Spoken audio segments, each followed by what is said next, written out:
क़यामत के दिन अल्लाह तबारक व तआला के हुक्म से हजरत इसराफील अलैहिस्सलाम सूर फूकेंगे और 3 बार सूर फूकेंगे। पहली बार जब सूर फूकेंगे तो सारी दुनिया के लोग घबरा जाएंगे। वयौम युनफ़क़ु फ़िस्सूरी फ़फ़ज़िअ मन फ़िस्समावाति व मन फ़िल अर्ज़ि इल्ला मन शाअ अल्लाह। जब पहली बार हजरत इसराफील अलैहिस्सलाम सूर फूकेंगे तो सारी दुनिया के लोग घबरा जाएंगे, सारी दुनिया के लोग परेशान हो जाएंगे। इल्ला मन शाअ अल्लाह, मगर अल्लाह के जो नेक बंदे होंगे, जो मोमिन बंदे होंगे, उनके दिल को अल्लाह ताला सुकून से रखेगा, बाकी सारे लोग परेशान हो जाएंगे। फिर इसराफील अलैहिस्सलाम दूसरी बार सूर फूकेंगे। वनुफ़िक़ फ़िस्सूरी फ़सइक़ मन फ़िस्समावाति व मन फ़िल अर्ज़, तो सारे लोग मर जाएंगे, सबको मौत आ जाएगी। इल्ला मन शाअ अल्लाह, सिवाय उसके जिसको अल्लाह चाहे। अल्लाह के चंद फरिश्तों को छोड़ करके, हजरत जिब्राइल को छोड़ करके, हजरत मीकाइल को छोड़ करके, और बाज़ रिवायात के मुताबिक अर्श इलाही को जो फरिश्ते उठाए हुए हैं, उन फरिश्तों को छोड़ करके सारे फरिश्तों को भी मौत आ जाएगी, सारे इंसानों को मौत आ जाएगी। उसके बाद हजरत इसराफील तीसरी बार सूर फूकेंगे। सुम्मा नुफ़िक़ फ़ीही उख़रा, जब तीसरी बार सूर फूका जाएगा, फ़इज़ा हुम क़ियामुन यंज़ुरून, तो सारे लोग जिंदा होकर के खड़े हो जाएंगे और सब के सब मैदान महशर की तरफ बढ़ेंगे। ये दिन होगा जिस दिन को हम क़यामत का दिन कहते हैं। ये दिन होगा जिस दिन को हम हश्र का दिन कहते हैं, क़यामत का दिन कहते हैं। ये दिन कैसा होगा, उस दिन की हौलनाकी क्या होगी, उस दिन की शिद्दत क्या होगी। आओ जरा सूरह हज की पहली आयत देखो। या अय्युहन्नासुत्तकू रब्बकुम इन्न ज़ल्ज़लतस्साअति शैउन अज़ीम, ऐ लोगों अपने रब से डरो, क़यामत का ज़ल्ज़ला बड़ा खतरनाक होगा। यौम तरौनहा तज़हलु कुल्लु मुर्ज़ियतिन अम्मा अर्ज़अत, क़यामत के दिन दूध पिलाने वाली मां भी अपने बच्चे से गाफिल हो जाएगी। मां को अपने बच्चे से जितना प्यार होता है दुनिया में किसी को नहीं होता। और बच्चा अगर दूध पीता बच्चा हो तो बच्चा मां के बगैर नहीं रह सकता, मां बच्चे के बगैर नहीं रह सकती। लेकिन अल्लाह कह रहा है क़यामत के दिन ऐसा होगा, नफ्सी नफ्सी का आलम होगा। दूध पीते बच्चे को छोड़ के भागेगी मां। वतज़ौ कुल्लु ज़ाति हम्लिन हमलहा, और डर का ये आलम होगा, खौफ का ये आलम होगा कि हमल वाली औरतों के हमल साकित हो जाएंगे, प्रेग्नेंट औरतों की प्रेगनेंसी खत्म हो जाएगी, मिसकैरेज हो जाएगी, बर्बाद हो जाएगी। व तरन्नास सुकारा वमा हुम बिसुकारा, और तुम देखोगे कि ऐसा लग रहा होगा कि लोग नशे के आलम में हैं, लोगों के चेहरों पर हवाइयां उड़ रही होंगी, लोगों के चेहरे से लग रहा होगा कि लोग नशा करके आए। वमा हुम बिसुकारा वलाकिन्न अज़ाबल्लाहि शदीद, लोग नशे के आलम में नहीं होंगे बल्कि अल्लाह का अजाब बड़ा दर्दनाक होगा। वो क़यामत का दिन होगा। कुरान करीम की 3 सूरतें हैं जिसमें अल्लाह ताला ने क़यामत के दिन का वीडियो पेश किया है, क़यामत के दिन का मंजर पेश किया है। सूरह इन्फितार, सूरह तकवीर और सूरह इंशिकाक। कभी मौका मिले, फुर्सत मिले तो कुरान की इन 3 सूरतों को जरा गौर से पढ़ लीजिएगा। अल्लाह ने नक्शा खींचा है क़यामत के दिन क्या होगा। इज़ा शम्सु कुव्विरत, क़यामत के दिन ये सूरज लपेट दिया जाएगा। वह इज़न नुजूमुन कदरत, ये बड़े बड़े सितारे इनकी रोशनी की छीन ली जाएगी। वह इज़ल जिबालु सुय्यरत, ये बड़े बड़े पहाड़ ये रुई की तरह चला दिए जाएंगे। वह इज़ल इशारु तिलत, और 10 माह की गाभिन ऊंटनी को उसका मालिक छोड़ करके भागेगा। अपना खजाना, अपनी दौलत, अपनी प्रॉपर्टी लोग छोड़ करके भाग जाएंगे। वह इज़ल वुहूश हुशिरत, और जंगली जानवर सब इकट्ठा हो जाएंगे। शेर और बकरी एक घाट पर इकट्ठा हो जाएंगे। बकरी शेर से नहीं डरेगी, शेर बकरी को नहीं खाएगा। वह इज़ल बिहार सुज्जिरत, और बड़े बड़े दरियाओं के पानी को खौला दिया जाएगा। वइज़न नुफूसु ज़ुव्विजत, और लोगों के जोड़े बना दिए जाएंगे। ईमान वाले अलग हो जाएंगे, मुनाफिक लोग अलग हो जाएंगे, मुशरिक लोग अलग हो जाएंगे, लोगों के जोड़े बना दिए जाएंगे। वइज़ल बिहार सुज्जिरत वइज़न नुफूसु ज़ुव्विजत वइज़ल मौऊदतु सुइलत, और जिस लड़की को उसके माँ बाप ने जिंदा जमीन में गाड़ा था, उस लड़की को जिंदा किया जाएगा और उस लड़की से पूछा जाएगा बिअय्यि ज़ंबिन क़ुतिलत, तेरे माँ बाप ने किस अपराध में, किस जुर्म में तुझे मारा था। ये अल्लाह ने नक्शा खींचा है कयामत के दिन। और आगे बढ़िए, ये सूरज 9 करोड़ 30 लाख मील की दूरी पर है और हमसे इसकी गर्मी बर्दाश्त नहीं होती। हम एसी में रहते हैं, गर्मी के मौसम में ठंडा पानी पीते हैं, पसीना हमारे बदन में होने लगता है। अल्लाह के प्यारे हबीब फरमाते हैं तुदन शम्सु यौमल क़ियामति कमिक़दार मीलिन, कयामत के दिन ये सूरज 1 मील की दूरी पर होगा। 1 मील, आज 9 करोड़ 30 लाख मील दूर है, कयामत के दिन 1 मील की दूरी पर होगा। पसीना, अल्लाह के प्यारे नबी सल्लल्लाहु अलैहि वसल्लम फरमाते हैं कोई कमर तक, कोई घुटने तक, कोई टखने तक, कोई पूरा का पूरा पसीने में डूबा होगा। गर्मी का यह आलम होगा। और आगे बढ़िए, बदन पे कपड़ा नहीं होगा, सारे लोग नंगे होंगे। अल्लाह के नबी फरमाते हैं, बुखारी की रिवायत है, युहशरुन्नासु यौमल क़ियामति हुफ़ातन उरातन गुरला, कयामत के दिन जब लोगों को मैदान महशर में लाया जाएगा, सारे के सारे लोग नंगे होंगे और उनके बदन पर कोई कपड़ा नहीं होगा और बगैर खतना के आएंगे। मुसलमान के घर में लड़का पैदा होता है तो उसका खतना किया जाता है, लेकिन कल कयामत के दिन बगैर खतना के कर दिए जाएंगे। न सर के ऊपर टोपी होगी, न पैर में चप्पल होगी, न बदन पर कपड़ा होगा। अम्मा आयशा ने पूछा, या रसूल अल्लाह, जब सारे के सारे लोग नंगे होंगे तो मर्द भी होंगे, औरतें भी होंगी, यंजुरु बाज़ुहुम बाज़ा, मर्द औरतों को देखेंगे। अल्लाह के रसूल ने फरमाया, अल-अम्रु अशद्दु मिन अन युहिम्महुम ज़ाका। अय आयशा, कहां की बात करती हो, वो तो नफ्सी नफ्सी का आलम होगा। वहां मर्द को इतनी फुर्सत कहां है कि औरत को देखे, औरत के पास इतना होश कहां है कि मर्द को देखे। वहां कोई किसी को देखने वाला नहीं होगा। उसके बाद अहले ईमान को कपड़ा पहनाया जाएगा और सबसे पहले जिसको कपड़ा पहनाया जाएगा, अल्लाह के प्यारे नबी सल्लल्लाहु अलैहि वसल्लम ने फरमाया, इब्राहीम खलीलुल्लाह को कपड़ा पहनाया जाएगा। सारे लोग नंगे होंगे, कोई किसी का पुरसानी हाल नहीं होगा।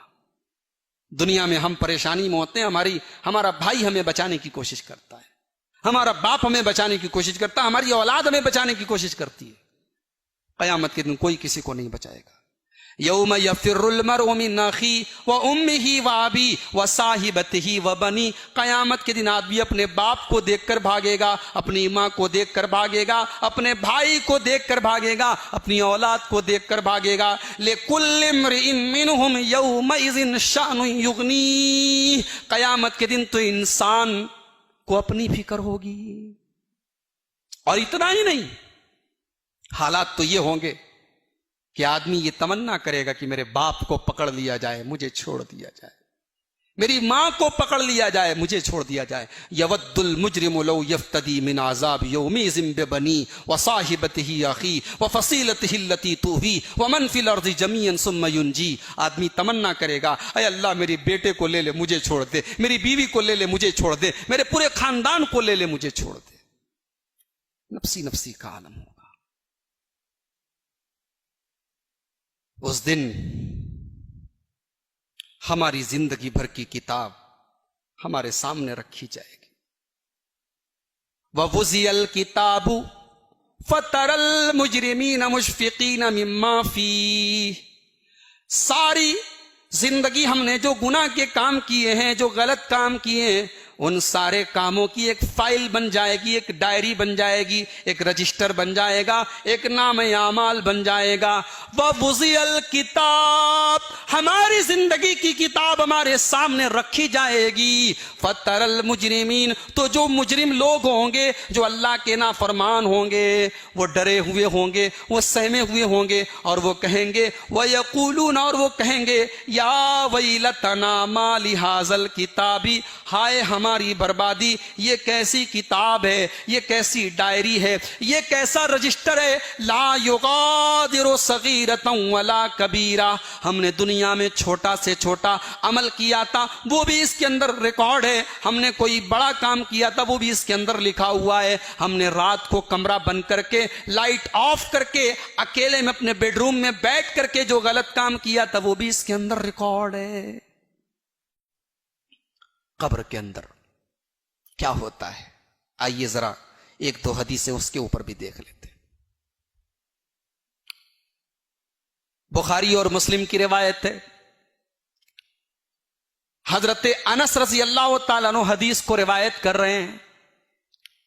कहते हैं कि अल्लाह के नबी जनाब मोहम्मद रसूलुल्लाह सल्लल्लाहु अलैहि वसल्लम ने फरमाया, इज़ा वुज़िअल अब्दु फी क़ब्रिही, जब बंदा कब्र के अंदर दफन कर दिया जाता है तो वुल्लिया, और उसको दफन करने के बाद उसके रिश्तेदार मिट्टी देकर हाथ झाड़ करके चले जाते हैं, उसके घर वाले चले जाते हैं, तो उसके पास दो फरिश्ते आते हैं। और अल्लाह के नबी ये भी फरमाते हैं, हत्ता इन्नहु लयस्मउ खफ़क़ निआलिहिम, जैसे ही वो दफन करके जाने लगते हैं तो वो उनके जूतों की आवाज को भी सुनता है। यानी फौरन उसके अंदर शऊर डाल दिया जाता है, फौरन उसके अंदर सुनने और समझने की सलाहियत डाल दी जाती है। वो दफन करने वालों के जूतों की आवाज को भी सुनता है। दो फरिश्ते आते हैं जिनका नाम हदीस के अंदर मुनकर और नकीर बताया गया है। मुनकर और नकीर आते हैं और उसको बिठाते हैं, कब्र के अंदर लेटा था बिठाते हैं, और उससे तीन सवाल करते हैं। मन रब्बू का, तेरा रब कौन है? मां दीनों का, तेरा दीन क्या है? मन नबियों का, तेरे नबी कौन है? ये तीन सवाल उससे किया जाता है। मुसलमान होता है, मुवहिद होता है, ईमान वाला होता है, जवाब देता है रब्बी अल्लाह, मेरा रब अल्लाह है। दीनी अल इस्लाम, मेरा दीन इस्लाम है। मेरे नबी जनाब मोहम्मद रसूलुल्लाह सल्लल्लाहु अलैहि वसल्लम अल्लाह के बंदे और रसूल हैं। फिर फरिश्ते, वो दोनों फरिश्ते उससे कहते हैं, आए अल्लाह के बंदे, तू तो कामयाब हो गया, तूने तो अपने सवालों के सही जवाब दे दिए। फिर उसको जहन्नम की एक झलक दिखाई जाती है और फरिश्ता उससे कहता है, देखो ये जहन्नम की एक झलक है, तुमने अगर गलत जवाब दिया होता तो तुम्हें जहन्नम में डाला जाता। लेकिन फिर उसको जन्नत का एक सीन दिखाया जाता है, जन्नत का एक मंजर दिखाया जाता है और उससे कहा जाता है कि देखो अब तुम्हें जहन्नम की जगह जन्नत में डाला जाएगा। अच्छा, एक सवाल पैदा हुआ, अभी तो हिसाब किताब नहीं हुआ, अभी तो कयामत नहीं हुई, तो ये कब्र के अंदर जन्नत और जहन्नम कैसे दिखाया जा सकता है? ये तो इंसाफ के खिलाफ बात है। अभी जब अदालत नहीं लगी, अभी मुकदमा नहीं हुआ, अभी मुजरिम कटघरे में नहीं आया, तो अभी से उसको किस बात की सजा दी जा रही है और कौन सा इनाम दिया जा रहा है? ये एक अकली सवाल पैदा होता है, एक लॉजिकल सवाल पैदा होता है। उसका जवाब यह है कि मुजरिम के ऊपर केस चलने के पहले भी जब पता होता है कि यह मुजरिम है तो पुलिस उसको गिरफ्तार करती है, लॉकअप में रखती है, उसका ट्रायल करती है, उससे सवालात करती है, नहीं करती है। और अगर कोई बेकसूर है तो जो ईमानदार पुलिस होती है बेकसूर को नहीं पकड़ती है, लेकिन जो वाकई में मुजरिम है, क्रिमिनल है, तो केस चलने के पहले भी पुलिस की लॉकअप में उसको रखा जाता है, उसको टॉर्चर किया जाता है ताकि वो अपने जराइम का, अपने अपराध का, अपने क्राइम का इकरार करे। तो अभी कयामत कायम नहीं हुई है, लेकिन अल्लाह तबारक व तआला के इल्म में मौजूद है ये इस इंसान का अकीदा कैसा था, जिंदगी इसने कैसी गुजारी थी, इसका अमल कैसा था, उसके एतबार से कब्र के अंदर उसके साथ मामला किया जाएगा। उसके बाद अल्लाह के नबी फरमाते हैं, फरिश्ता उससे सवाल करता है, अय अल्लाह के बंदे, तूने ये जवाब सही सही कैसे दे दिया? तुझे कैसे पता चला कि मेरा रब अल्लाह है, मेरा दीन इस्लाम है, मेरे नबी मोहम्मद सल्लल्लाहु अलैहि वसल्लम है? तो बंदा कहता है, करा तो किताब अल्लाह, मैंने कुरान पढ़ा था, मैंने हदीस पढ़ी थी, मैंने शरीयत का इल्म हासिल किया था, मुझे पता था मेरा रब कौन है, मुझे पता था मेरा दीन क्या है, मुझे पता था इस्लाम क्या है। आज फेसबुक के ऊपर सलमान खान का एक वीडियो किसी ने डाला, सलमान खान खड़े होकर के गणपति जी की पूजा कर रहे हैं, आरती कर रहे हैं, और फेसबुक पर वो वीडियो मौजूद है और वीडियो पोस्ट करने वाला कह रहा है, देखो सलमान खान कितना अच्छा इंसान है, वो दूसरे धर्म की कितनी इज्जत करता है, मुसलमान होने के बावजूद वो गणपति की पूजा कर रहा है। और अफसोस सिर्फ सलमान खान पर नहीं है, मैंने जब कमेंट देखा, कमेंट करने वालों में अगर 10 मुसलमान हैं तो 10 मुसलमान में से 3 मुसलमानों ने कहा कि सलमान खान का ये काम गलत है, लेकिन 7 मुसलमानों ने कहा माशाअल्लाह सुभान अल्लाह, सलमान खान कितना बेहतरीन इंसान है।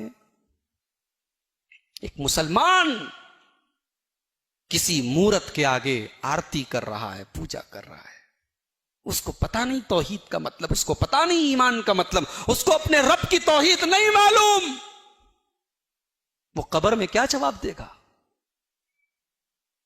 कौन बनेगा करोड़पति के अंदर? इंदौर का एक मुसलमान नौजवान आसिम चौधरी नाम का पहुंचता है, जो बहुत पढ़ा लिखा है, बैंक के अंदर मैनेजर है। उससे एक आसान सा सवाल कौन बनेगा करोड़पति के अंदर किया जाता है कि आसिम साहब ये बताइए, हम आपको 4 ऑप्शन दे रहे हैं, इन चारों में कौन अल्लाह ताला का पैगंबर नहीं, अल्लाह का नबी नहीं, आप बता दीजिए। 4 ऑप्शन दिए गए, आदम अलैहिस्सलाम, मूसा अलैहिस्सलाम और जनाब मोहम्मद रसूलुल्लाह सल्लल्लाहु अलैहि वसल्लम और हजरत जिब्राइल। आसान सा सवाल है, जरा सी भी अगर इस्लाम की नॉलेज होती तो एक मामूली सा बच्चा भी जवाब दे सकता है, मगर 25 साल का एक नौजवान, एक पढ़ा लिखा नौजवान, एक वेल एजुकेटेड नौजवान इस आसान सवाल का जवाब नहीं दे पाया। उसने कहा कौन बनेगा करोड़पति के उस शो के अंदर उसने कहा मुझे इस सवाल का जवाब नहीं आता है, सवाल को बदल दिया जाए।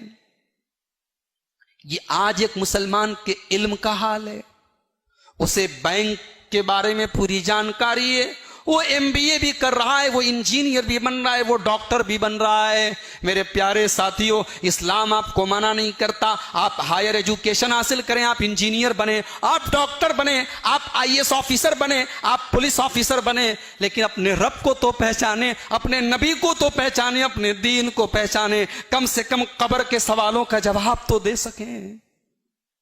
नहीं जवाब दे पाया, तौहीद का मतलब नहीं मालूम। अभी हमारे डॉक्टर इम्तियाज साहब आए हैं शोरापुर के, उन्होंने बीजापुर का कोई वाकया बयान किया कि मस्जिद का इफ्तिताह हो रहा है लक्ष्मी की पूजा के जरिए। और एक बात मैं और बता देता हूं, कोई इसका यह मतलब ना समझे कि हम दूसरे मजहब वालों को बुरा कहते हैं। हिंदू मजहब पर जो लोग अमल करते हैं, जो लोग हिंदू मजहब को मानते हैं, हम उन्हें अपना भाई मानते हैं, इंसानी रिश्ते के एतबार से हमारे भाई, हम उनके मजहब को बुरा भला नहीं कहते हैं। लेकिन किसी के मजहब की इज्जत करना, इसका यह मतलब नहीं है कि हम अपने दीन और ईमान से समझौता करें। हमारी शरीयत ने हमको यह नहीं सिखाया है। हम हिंदुओं के साथ मिलें, बैठें, उनके साथ ताल्लुकात रखें, उनके साथ इंसानियत का सलूक करें, अच्छा सलूक करें, उनकी खुशी और गम में शामिल हो, मगर इसका कतआन ये मतलब नहीं है कि हम मस्जिद का इफ्तिताह लक्ष्मी की पूजा से करवाएं। इसका ये बिल्कुल मतलब नहीं है कि हम गणपति जी की पूजा करें, हिंदू अपने मजहब पर अमल करें। हम उससे ये नहीं कहते तुम नमाज पढ़ो, हम उसको इस्लाम की दावत देंगे, इस्लाम कबूल कर लो, इस्लाम के अंदर आ जाओ, ठीक है नमाज पढ़ो। एक हिंदू अपने मजहब पर अमल करके अच्छा हिंदू रह सकता है, तो एक मुसलमान भी अपने मजहब पर अमल करके एक अच्छा मुसलमान रह सकता है। एक अच्छा मुसलमान बनने के लिए हिंदू मजहब या दूसरे मजहब का काम करने की जरूरत नहीं है। मेरे भाइयों, ये बात आपके दिमाग में अच्छी तरीके से बैठ जानी चाहिए।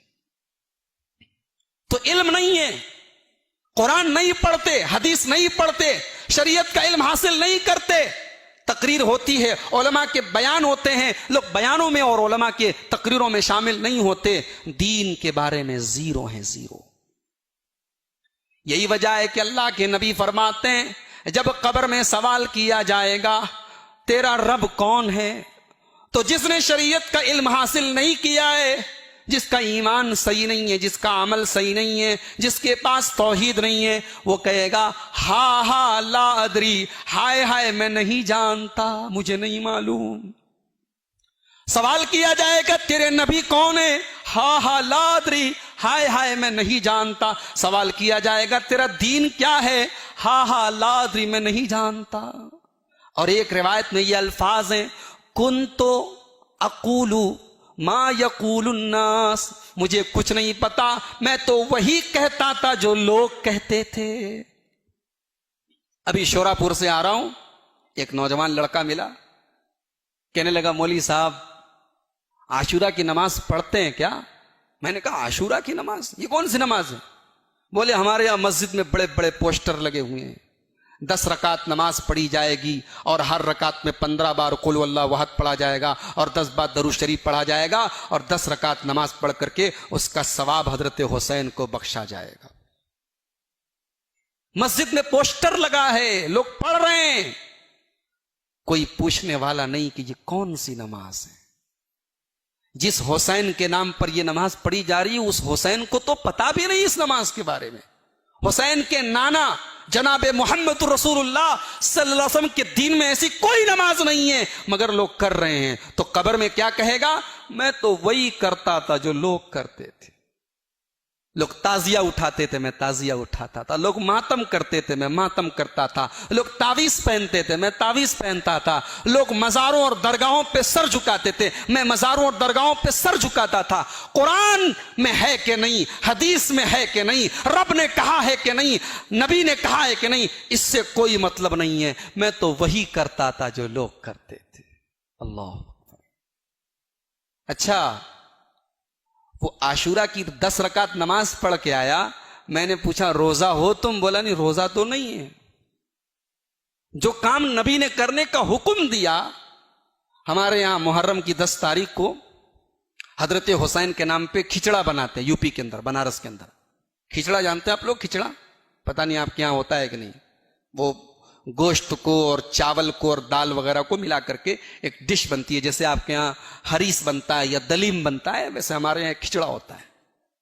तो मुहर्रम की 10 तारीख को बड़े धूमधाम से खिचड़ा बनता है और लोग खाते हैं। जिस दिन हुसैन के नाना ने रोजा रखने का हुक्म दिया, जिस दिन हजरत हुसैन खुद रोजा थे, हुसैन के नाम पे आज खिचड़े खाए जा रहे हैं, हरीस खाए जा रहे हैं, दावतें हो रही हैं। अल्लाह। कुन्तु अक़ूलु मा यक़ूलु अन्नास, कब्र के अंदर कहेगा आदमी मेरे पास शरीयत का इल्म नहीं, मैंने कुरान नहीं पढ़ा, मैंने हदीस नहीं पढ़ी, मैं तो वो करता था जो लोग करते थे। अल्लाह के नबी फरमाते हैं फयुज़रबु बिमित्रक़तिम मिन हदीदिन, एक लोहे की हथौड़ी से उसके सर पर मारा जाएगा। कहां मारा जाएगा? ज़रबतन बैन उज़नई, दोनों कानों के बीच में, यानी सर के ऊपर भेजे के पास, दिमाग के नीचे, सर के ऊपर गुद्दी के पास उस हथौड़े से मारा जाएगा। फयसीहु सईहतन, और इतनी जोर से मारा जाएगा कि वो चिल्लाएगा, लेकिन उसके चिल्लाने की आवाज इंसान और जिन्नात को सुनाई नहीं देगी। जानवर तो सुनेंगे, परिंदे तो सुनेंगे, मगर इंसान और जिन्नात को उसकी आवाज सुनाई नहीं देगी। फयस्मउहा मन यलीहा इल्ला सकलैन, इंसान और जिन्नात को छोड़ के सारी मखलूकात को उस अजाब कब्र की आवाज सुनाई देगी। अल्लाह अकबर। वो अजाब होगा मेरे भाई। हमारा ईमान अगर सही है, हमारा अमल अगर सही है, तो अल्लाह के रसूल कहते हैं, कहा जाएगा अलबिसूहु मिन लिबासिल जन्नह, इसका कफन का कपड़ा, एक दुनिया से एक मामूली सा कफन पहन करके आया था, इसको जन्नत का लिबास पहनाया जाए। उसको मिट्टी के बिस्तर पे दुनिया में हम लेटाते हैं, लेकिन अगर उसका ईमान सही, अमल सही है, तो कहा जाएगा अफरिशुहु मिन फिराशिल जन्नह, इसको जन्नत का बिस्तर इसके लिए लाया जाए। अल्लाह अकबर। जन्नत का बिस्तर लाया जाएगा, जन्नत की खिड़की खोली जाएगी, जन्नत की हवाएं आएंगी, जन्नत का लिबास उसको कब्र में पहनाया जाएगा।